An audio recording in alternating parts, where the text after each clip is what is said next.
Hello and welcome to I Put It To You, the podcast where we put the questions on the table, unpack the facts, and get real about the things that you actually want to know.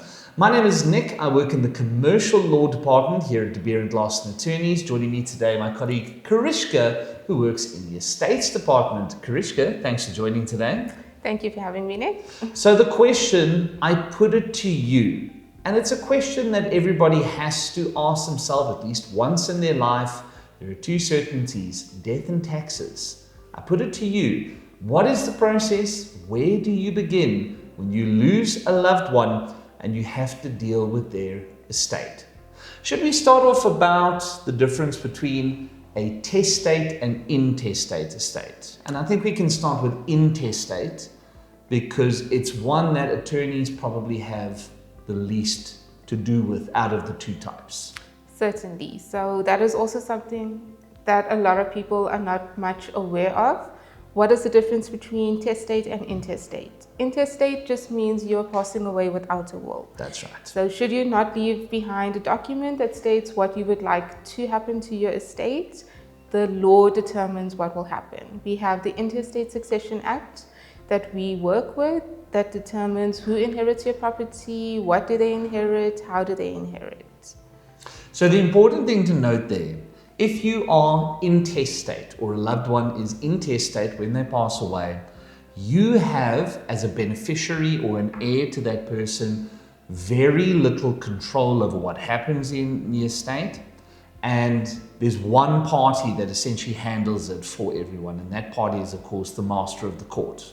Correct. So you will have a family member. Once again, if it is intestate, it means you have not decided who handles your affairs.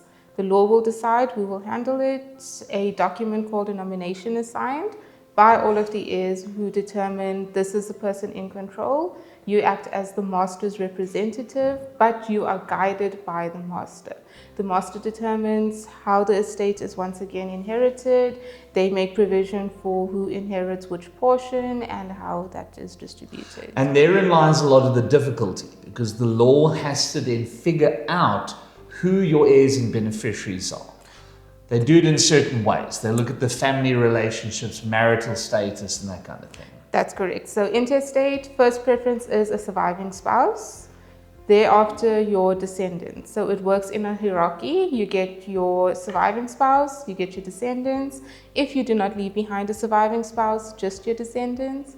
If you do not leave behind descendants, you look to your ascendants, so your mother or your father, alternatively brothers and sisters. And of course the difficulty there is the fact that it's now in the hands of the state essentially and the master. There's a big burden on the courts and it can take so much longer and be so much more difficult, and also a lot of family members then have to, in a lot of ways, prove their relationship to the deceased. So that's intestate successions out of the way. And the important thing there to consider is that a last will and testament can take you quite literally 20 minutes to half an hour to set up, a very simple one. And in my opinion, there is no minimum age, so to speak, in terms of you're young, you're in your 20s and you say, why do I need a last will and testament? You do. You need a last will and testament. You are never too young for it. Yes, the law does put an age on. I believe it is 14 years or 16 years. 16 years is when you're competent to make a will. That's yes. right. But just because you're 16 does not mean you do not have anything worth leaving behind for your family. So we generally tend to think of wills and testaments, at least here, as being either simple or complex. A simple one would be where your estate is divided equally to a fixed amount of beneficiaries, and then a complex one takes time to set up. But the point being is that a simple will and testament, 20 minutes worth of consultation, can save your loved ones years of heartache and hassle. 100% correct. Let's talk about testate succession. So all that means is that the deceased has left behind a last will and testament, and that outlines their wishes in which they would like their estate to be distributed. Yes, so in terms of a will, you get to determine if you have a spouse, that your spouse will inherit everything. If you have children, which child will inherit which asset that you own.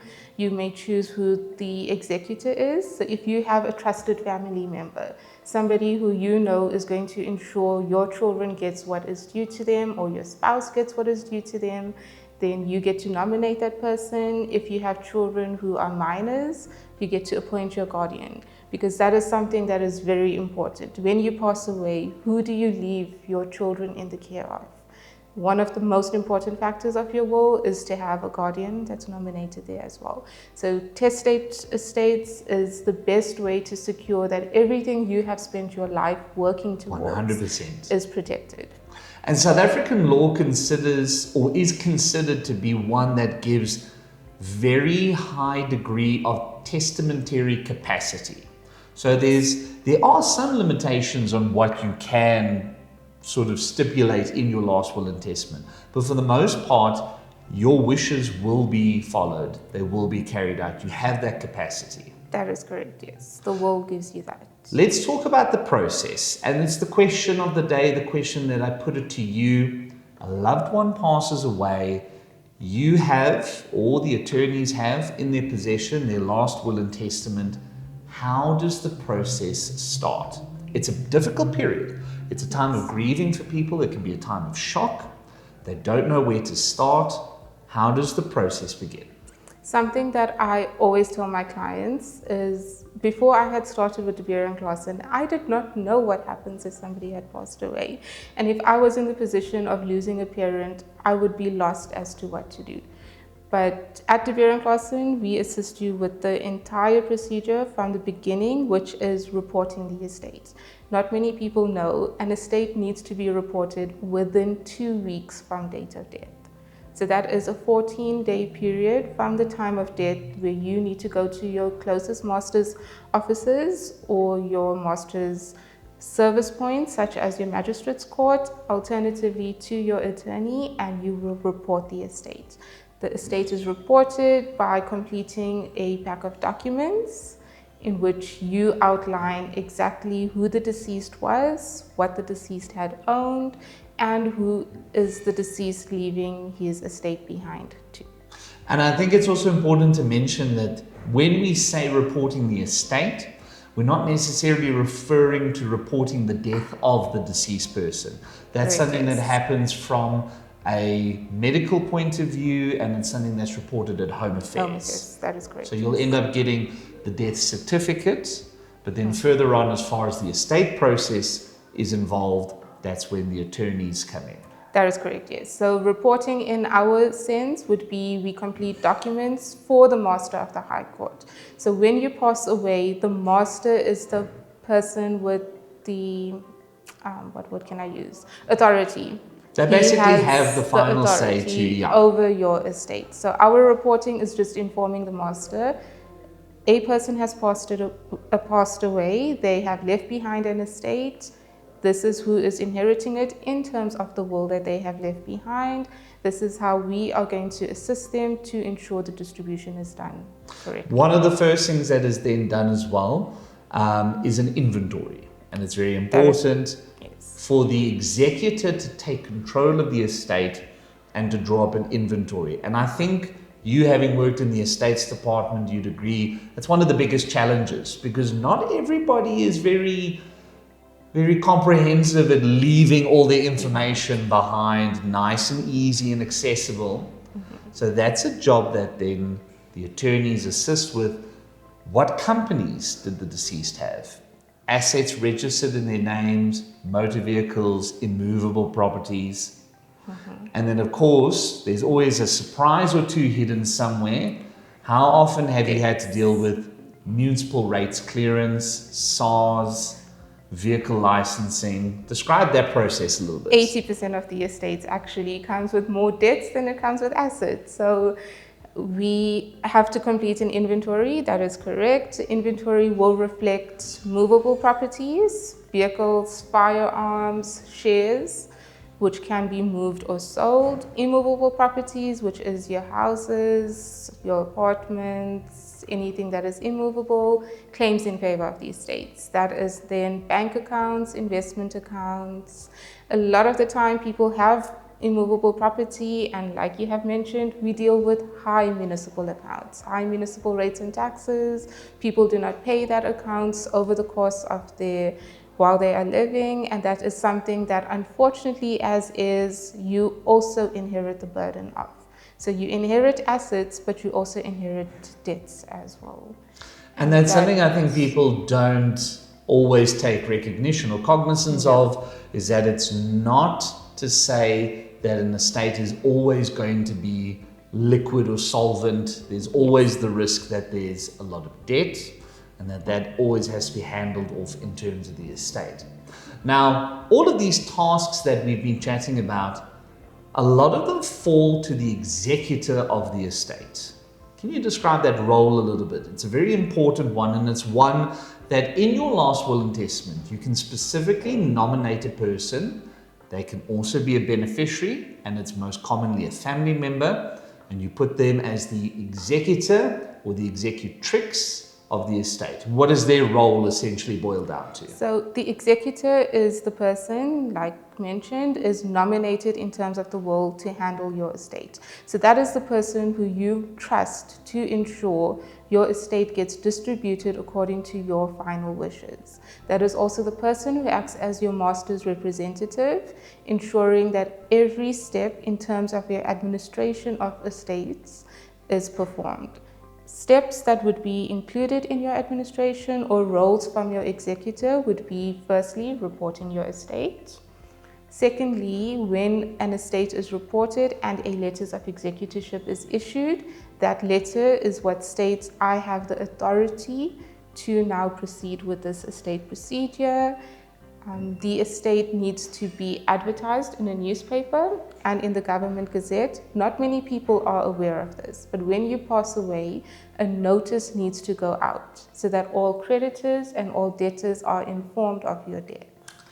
And the master will really not be happy with you if that advertisement hasn't been placed. No. So if that advertisement is not placed and you proceed with the estate, that is actually something you can be legally accountable as not having conducted one of the steps, and that will make the rest of your steps actually void. Because it doesn't, or the idea there is that it has excluded creditors from the estate from having the opportunity to say, sorry, the deceased had an account with us. We weren't aware that they are now deceased. So the advertisement gives them the opportunity at least then to be aware and to submit their claims to the estate. 100% yes. And if you have really trustworthy people out there, then if you owe the estate, this is your time to come through and say, I had borrowed money from the deceased, I had this agreement with him. Here's the proof. Here's the proof, I will pay it back. 100%. Yes. Sometimes I've also found, it's not as often, but I have found in the past that it's worked the other way, whereby I had a client who's was the executor of an estate, and there was actually money owing to the estate from a policy payout, and that policy wasn't aware that he had passed until they noticed the advertisement, and then they actually contacted and said, doesn't happen often, but they said there's actually money that needs to be paid into the estate. So the executor has a very serious role and responsibility. They have a fiduciary responsibility, and they have a responsibility to the beneficiaries. If you have nominated your attorney as the executor of your estate, it's relatively straightforward. They take control from the outset. What happens if a loved one's last will and testament nominated a son or a daughter or a family member as the executor, but they just feel to themselves it's too complicated, they can't deal with it? Is there a way to pass that executorship on to an attorney firm, for example? Yes, there is. So there is something that is referred to as your renunciation. If you feel that it is overwhelming, if you feel that this is a very difficult process for you to do, I mean, you've just lost a loved one, it isn't easy to have to sit and handle all of their estate matters. So you are able to appoint an attorney. At De Beer & Claassen, we actually get a lot of estates where The heirs will come to us and say, can you please help us? You do a renunciation. It is a form where you sign and say that I was nominated or I was appointed in terms of the will, but I would like to step down from this role. Then an attorney will get appointed. You will do a nomination form where the family will jointly agree on who they would like to be appointed, and then the attorney takes over from there. 100%. So- And as you said, we find that a lot of the time is that it's more families come in to say, one of us was nominated as the executor, it's too complicated. The thing is, as well, is that as a firm of attorneys, we have access to resources and we have access to contacts and processes that the average person That's doesn't. not correct. So when it comes to tracing the ownership of immovable properties, contacting municipalities for accounts, contacting credit bureaus and that kind of thing, we have the resources, we have the access to be able to get the right people to get us the information sooner. So I think that's one of the important things to consider as well. Yes. Last thing I want to chat about just briefly is another huge component of processing or dealing with the deceased estate, and that is the liquidation and distribution account. And I think a lot of executors who are family members, this is possibly the point at which they reach it in an estate where they go, I'm a little bit lost here. This is a little bit above my head when it comes to the liquidation and distribution. So describe exactly what that is and why it's important. Okay, so one of the processes, once we have completed the advertisements, once we have ascertained what property is owned by the deceased, what vehicles, what bank accounts is owned by the deceased, we draft a document called a liquidation and distribution. An L&D. An L&D account. It's one of the attorney's probably biggest nightmares, actually. Because It is. It's got to be comprehensive. Yes, and it is an outline of the entire estate, from assets to liabilities up until distribution. We list everything that the deceased had owned. That's right. We list everything that the deceased owes to people. So all of your debts, all of your administrative expenses, the cost for the attorneys, the cost for accountants, the cost for placing your advertisements, municipal accounts, every single detail of the estate needs to be reflected in your liquidation and distribution account. Failure to list something is also considered as being, what is the correct wording to use? You failed in your duties. If you Essentially, fail, yes, yeah. It's not been properly accounted for. Exactly. That can lead to a lot of feuds between the families. One incorrect distribution and your entire estate is now completely incorrectly administered. That's right. And that's something that the executor or the agent signs off at the end. Yes. It's something that it was described to me the other day as being quite similar to a company's year-end financial statements. And that made a lot of sense. Yes. And everything has got to be 100% correct. And that is once again submitted to the Master of the High Court. The Master overlooks it to ensure that the attorney or the executor has correctly reflected what the estate is worth and how the estate is distributed. 100%. It's the assets, the liabilities. It includes the distribution, the recapitulation or recapitalization, if there's money that needs to go into the estate in order to make it liquid. Yes. It is also inclusive of income and expenses after the deceased. That is correct, yes. So if you had any investment accounts and it's generating any interest over the course of your administrative process, and that comes into the estate as income. If you have an estate late account where all your bank accounts pay into while you're administering the estate, and that is generating interest on a monthly basis, that is income that you are, as a deceased, still earning, and that also needs to be accounted for. So. And then, of course, the REV 267, the SARS Estate Duty Addendum. An important part, and again, a nightmare for a lot of people who are not used to dealing with deceased estates. And it's something that a family member, as an executor, if they were to look at that form, the estate duty addendum, they would be completely lost. But it's an accounting to SARS, essentially, of everything financial to do with the estate, and what boils down to eventually is the estate duty payable, which we won't get into too much detail today because there's formulas and there's there's quite a lot to more. do there. Yes, there's a lot of calculations that go into it to ensure that the deceased was also SARS compliant. Because even after death, you still could owe SARS and you still owe taxes. Your estate is treated as an entity that is still held to be tax accountable, must be tax compliant. That is correct, yes. So the estate duty document, as you have very nicely summarized, is just a reflection of assets once again, liabilities once again, and what is taxable and what is payable after time of death. So if we look at the scenarios of somebody trying to handle this process themselves, worst case scenario, they'd end up with a list of queries from the master's office.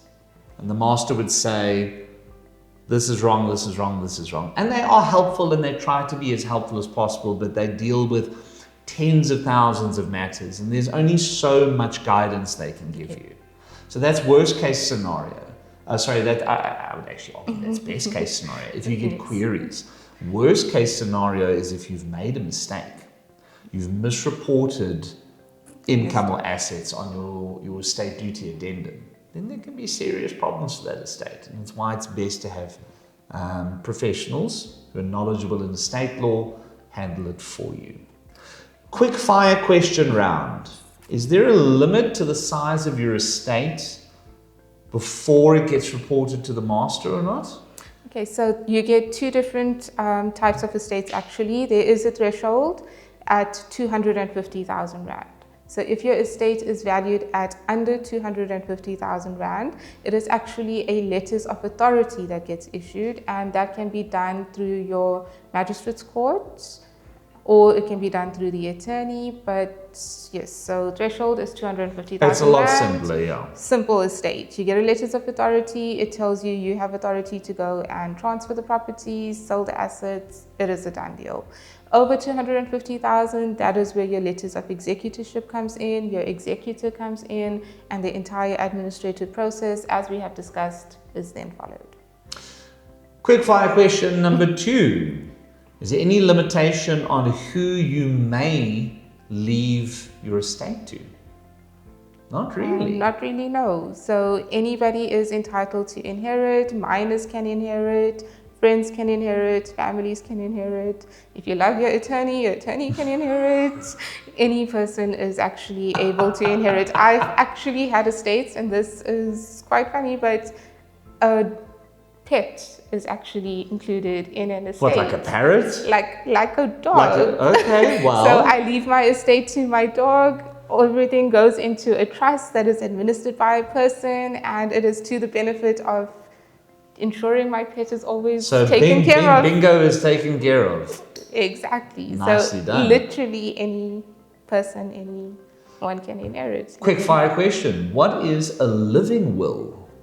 And a living will, I think, is kind of a misnomer because it's not really a will and testament. It's more of what they call a care directive. Do I have to answer this one?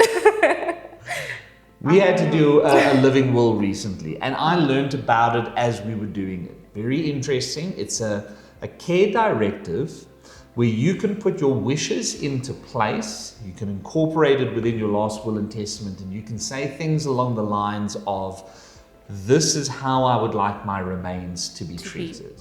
Yes. This is my religious belief. I'd like my remains be handled in accordance with this faith. There's also the question about do not resuscitate orders, but we're not going to get into that today because that could be a 2-hour podcast by itself. Well, I think you've already answered as to what is the living will in that. I think it's quick fire questions and answers. And answers, yes. So I think you've actually calculated everything exactly of what a living will is. So it is just your wishes once again as to what happens to your remains, what happens to your... I think a lot of people actually also can list themselves as donors. Mm-hmm. Yes, donors 100%. In the living will, or do not resuscitate, as you have stated. I do not wish to be put through the trauma of continuing to be living in a state that I would not be happy with. 100%. That That's is something that you essentially can what include. your living will would be. So we started off by talking about the difference between, very briefly, a simple will and a complex will. Complex will would involve guardianship and trusts and different property transfers. In your opinion, how long would it take for you to draft a will for a mother or father who comes in and says, I have 2 children, and one day when I'm no longer here, I want them to receive everything I own 50-50? 10 minutes? Actually, yes. 15 minutes? Yes, our wills department, we have been in the industry. De Beer and Clausen has been in the industry for 70 years. We have the experience to have you sit in the boardroom with us as we draft your will, and you walk out of here 10 minutes later knowing your future estate is secure. 100%. And that is so important to emphasize to people that it's a scary thing to think about. It's a conversation you need to have with yourself, and it's something that can be as simple as that.